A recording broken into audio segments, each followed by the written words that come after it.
Hi, I'm Lura. Growing up, I always felt like a shadow in my family, constantly eclipsed by my brother Johnson. My parents never hid their disappointment in me. From the moment I was born, they seemed to regret my very existence. My birth had nearly cost my mother her life, and to make matters worse, I was born with a defect, a constant reminder of that traumatic time. You should have never been born, Lura. Look at what you did to your mother. My father's words echoed through the hollow halls of our home, his face twisted with anger and regret. My mother, on the other hand, barely acknowledged me unless it was to compare me unfavorably to Johnson. Why can't you be more like your brother? He excels at everything without even trying, she'd say, her hand smoothing his hair with pride, a pride she never showed me. Despite the coldness of home, I found a bit of peace during the short stays with my grandparents. Their home was a world away from mine, filled with warmth and laughter, two things that were in short supply at my house. Lura, come help me in the garden, my grandmother would call, her voice gentle and inviting. Those moments, planting flowers and harvesting vegetables, were my escape from the harsh reality waiting for me at home. Why do your parents keep you locked up in that gloomy house? You need sunlight, fresh air, and friends your age, my grandfather would often grumble after a few glasses of iced tea on the porch. I don't know, Grandpa, I'd shrug. They say it's because I'm not strong enough, or that I might get hurt. I tried to hide the pain that their words would resurface. But you're strong, Lura. Stronger than anyone I know, he'd insist, squeezing my hand with surprising strength for his age. One summer, the stark difference between my two worlds became unbearable. As I watched Johnson blow out the candles on yet another birthday cake I was never invited to share, something inside me broke. Why do I even exist if I'm such a burden? I whispered to myself, the words barely audible but heavy with the sorrow of my young heart. That night, under the cover of darkness, I packed a small bag, just a few treasures. A worn-out doll, a book of fairy tales, and a photo of my grandparents. With silent tears streaming down my face, I made my way to the only place I ever felt wanted. The knock on my grandparents' door was the hardest thing I ever done.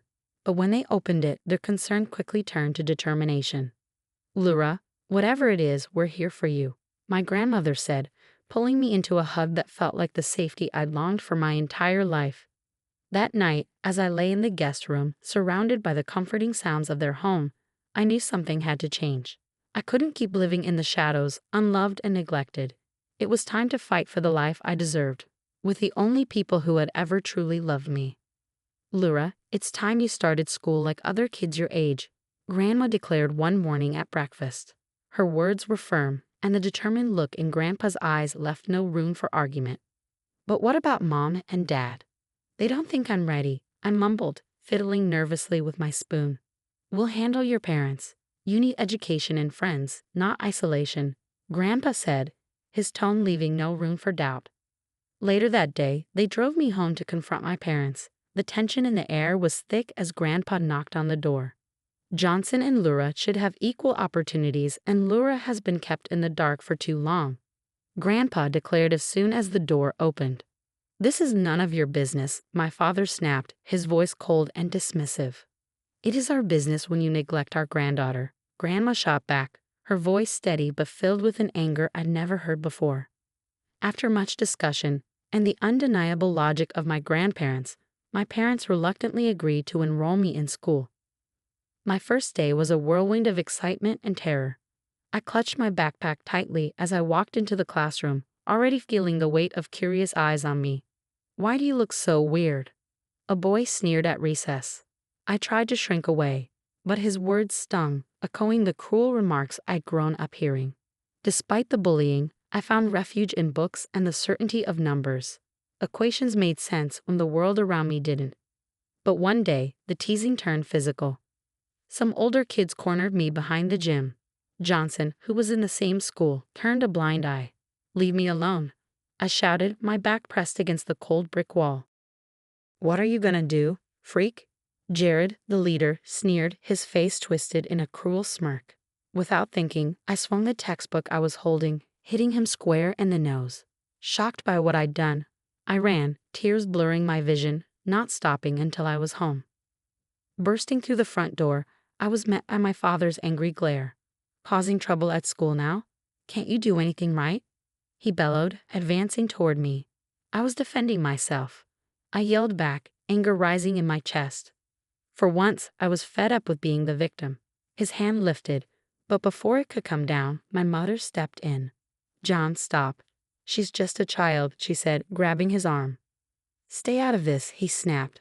But that brief hesitation gave me the chance to slip away. I ran straight to my grandparents' house, sobbing as I told them what had happened. "They can't keep treating you like this, Lura." "It's not right," Grandma whispered, holding me tightly. "We're going to do something about this, once and for all," Grandpa added, his jaw set with determination. And I knew they would.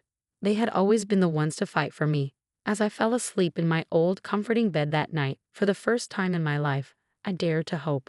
Hope that things could be different, that I could be more than the unwanted child. The morning after my return, Grandma and Grandpa were already on the phone, their voices filled with urgency and determination. They were talking to a lawyer, a family friend who specialized in family law. "They've gone too far this time. It's not just neglect, it's abuse," Grandpa argued into the phone, his hand gripping the receiver tightly. Grandma paced back and forth, jotting down notes. "We need to file for emergency custody. Lura isn't safe there," she said firmly. The next few weeks blurred by in a whirlwind of meetings and legal documents. I learned terms like custody and guardianship, words I had never needed to know before. I was caught between fear of what my parents might do and relief that finally someone was standing up for me. At the custody hearing, my parents arrived wearing masks of concern, a far cry from the indifference I'd known all my life. "We love our daughter and want what's best for her," my father said to the judge, his voice dripping with false sincerity. "He's lying," I whispered to Grandma, gripping her hand tightly. The judge looked at me, his expression unreadable. "And what do you think is best for you, Lura?" he asked. My heart pounded as I took a deep breath. "I want to stay with my grandparents. They care about me," I said, my voice trembling but determined. There was a heavy silence in the room. Then the judge nodded slowly, making notes. "We'll consider your wishes, Lura," he said. A few days later, the judge granted temporary custody to my grandparents. In that courtroom, my parents' masks cracked, their anger barely contained. "You're stealing our daughter," my mother hissed as they stormed out. "We're saving her," Grandpa replied quietly, his arm protectively around me. Back at my grandparents' house, life began to change. I had my own room, painted a soft light blue with white trimmings, a stark contrast to the dark, neglected space I had at my parents' house. "Let's plant a garden just for you," Grandma suggested one sunny morning. "You can choose whatever you want to plant." As we dug into the earth, planting tomatoes, carrots, and sunflowers, something inside me began to heal. The simple act of caring for something and watching it grow was therapeutic. Grandpa and I spent afternoons discussing legal strategies and chess strategies too. "Life's a bit like chess, Lura. You have to think ahead, plan your moves," he said, tapping a pawn gently. "And what if something unexpected happens?" I asked, moving my knight. "Then you adapt, just like you're doing now," he said, smiling with pride in his eyes. Evenings were filled with baking with Grandma or watching old movies wrapped in blankets on the couch. Laughter became a common sound, and for the first time, I started to feel like I belonged. As the final custody hearing approached, anxiety gnawed at me. But Grandma squeezed my hand and whispered, "No matter what happens, you're home now, Lura." In that moment, surrounded by their love and support, I understood what it meant to have a sanctuary. It wasn't just a place, it was where I could be myself, safe and cherished. When we arrived at the courthouse, it was quiet, almost solemn. My heart raced as we awaited the judge's final decision. Grandma and Grandpa sat beside me, their presence as reassuring as ever. The judge reviewed his notes, then looked up, meeting my anxious gaze. "After reviewing all the evidence and considering Lura's best interests, I grant permanent custody to her grandparents," he said. A wave of relief washed over me, so powerful it felt almost tangible. Grandma squeezed my hand, tears of joy and relief in her eyes, while Grandpa nodded, his expression one of quiet triumph. Outside the courthouse, the air had never tasted sweeter. "We did it, Lura. You're safe now," Grandma whispered, hugging me tightly.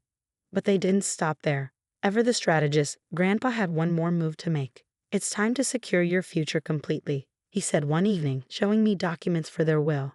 My parents' names were conspicuously absent, replaced by mine. This is your inheritance now.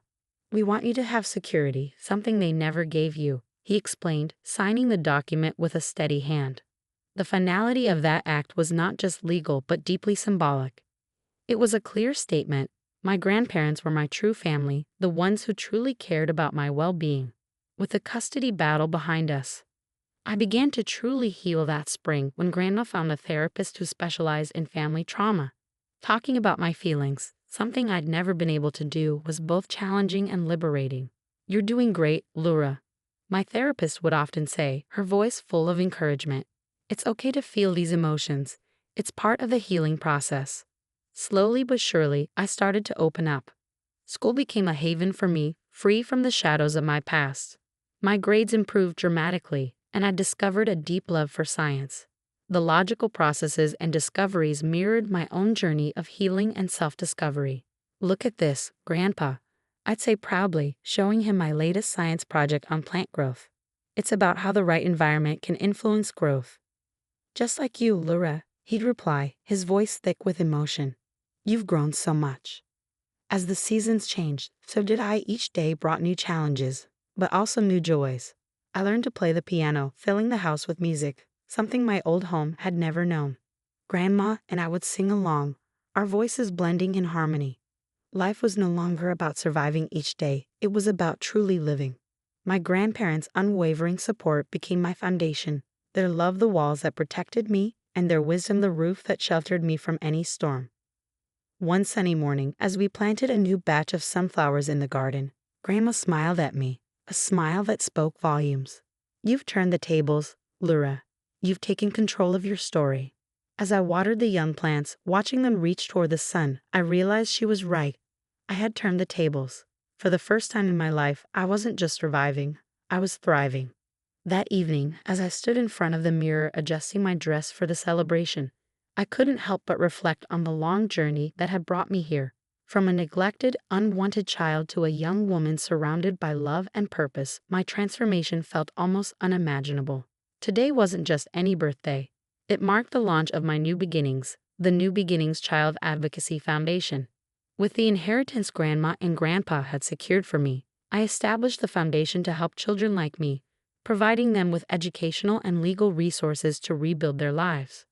"Lura, are you ready?" "Everyone's starting to arrive," Grandma called from downstairs, her voice filled with excitement.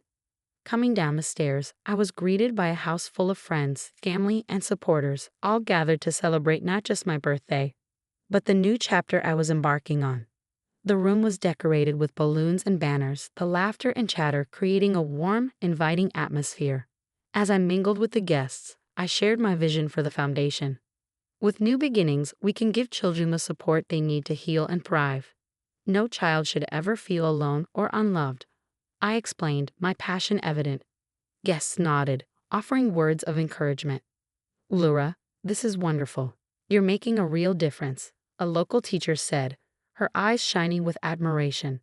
Later that evening, Grandpa stood up to make a toast. "To Lura, who has shown us all the strength of her spirit and the depth of her heart. You've turned pain into purpose, and we're all so proud of you." Glasses clinked, and cheers filled the room. I felt my eyes well with tears, not of sadness, but of overwhelming gratitude. Grandma came over and wrapped her arm around me. "Happy birthday, dear. This is just the beginning." As the night drew to a close, I looked around at the joyful faces, the room filled with genuine love and support. It was a stark contrast to the lonely, loveless birthdays of my childhood. Now I was surrounded by a community that believed in me and the cause I was fighting for. Stepping out into the garden for a moment of quiet, I gazed up at the stars. The night was peaceful, the air fresh with the promise of spring. I thought about all the children my foundation would help, the lives that could be transformed because someone cared. In that moment, I knew that every struggle I had faced was part of a larger journey. I had found my purpose, and I was exactly where I was meant to be. With a heart full of hope and a clear vision for the future, I was ready to change the world, one child at a time. Turning back to join the party, I carried with me a sense of peace. This was more than just a new beginning for me, it was a new hope for so many others. And as laughter and music filled the air, I celebrated not just my birthday, but the beauty of turning dreams into reality. Now that Lura's story has come to an end, what do you think is the most crucial support system for children facing neglect? Share your thoughts in the comments below.